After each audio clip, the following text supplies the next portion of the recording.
Go ahead. Right, so I'm Yvonne Barrier, and I'm a teacher here in Caddo Parish, and I'm the epitome of whenever you pass policies and legislation that it affects a real person and a real family. This is my husband, Sam. We have 3 kids. One's a 3rd grader, a 2nd grader, and a 1-year-old. But specifically today, I want to address the extended sick leave absences policies that we have in place. So, of course, I have a 1-year-old, so I was pregnant last year, and one of the policies is that for maternity leave, you have to suck dry all of your accumulated leave before you can go on extended sick leave. So, of course, being out with him, I dried up all my accumulated leave and then a little bit of extended sick leave. So when I started the school year with a 1-year-old, I had 12 days like everybody else, even though I had saved up. My husband at that time went to Afghanistan to fight this great war that we have going on, and so I was at home with 3 kids, a 3rd grader, a 2nd grader, and a 1-year-old, with 12 days to spread across awards ceremonies, school events, and then anything, well visits, checkups for the baby as well. So of course those days were done by December, by the time December hit. About that same time that all my days were dried up, my husband was injured in Afghanistan.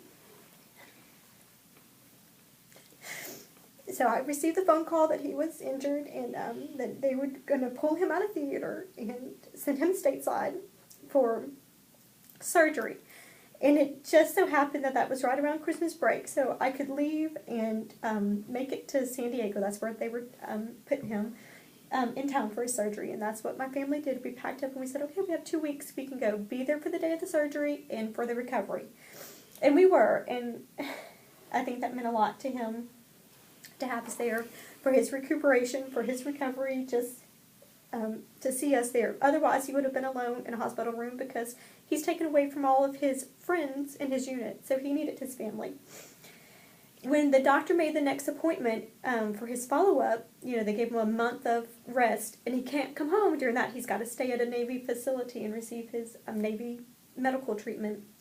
They set it for January 6th, which was our return to work day and our return to school day, and I could not leave my husband, who was at that time on about 3 different pain medicines, and he'll tell you that if you talk to him at any point during that month, he cannot remember a conversation or games that we played or events that we went to. He has no recollection of that because he was on a lot of different kind of medication, and I felt I needed to be there for that appointment to figure out what was going to happen for him, how his recovery was going to go, to help him make decisions. And what it boiled down to when I started calling about extended sick leave, what can I do, my choices were, I could take 3 days. That's what I needed, was 3 days to go to the appointment and be able to make it home in time for school.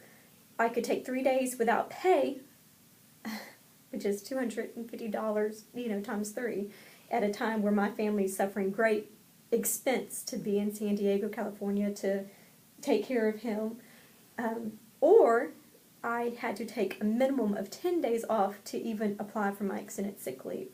So my choices were choose to be with your family and help them, or choose to abandon your students at Woodlawn Leadership Academy. And after talking with him, the choice was easy. I had to take extended sick leave, so I had to take at least 10 days, and I ended up taking 15 days when it was all said and done with, just to be with him, to be at that doctor's appointment, to be a part of that process, to know what was going on, and then to be able to make it home. And it was unfair to me to be in that position, but more so, it was unfair to those students at Woodlawn Leadership Academy. They could have had a teacher 3 days into the school, back into the semester, and instead they had to wait 15. But we were just in that position where that's what we had to do. And that's unfair. It's unfair to us, but it's unfair to those students. I reached about 150 kids. Ask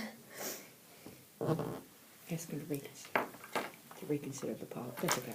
Okay. So that's why, I'm just one example. For maternity purposes, and then for a situation such as this, you need to reconsider the policy. It's not. I understand we put things in place because you think that people are taking advantage of the system, but I know more good teachers who are affected by it, than these bad seeds that we create these policies for.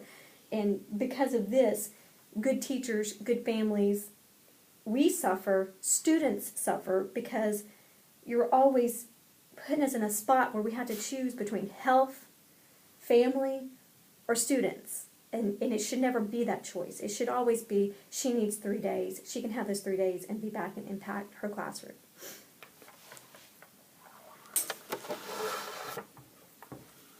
Okay, let's go. It's like, good?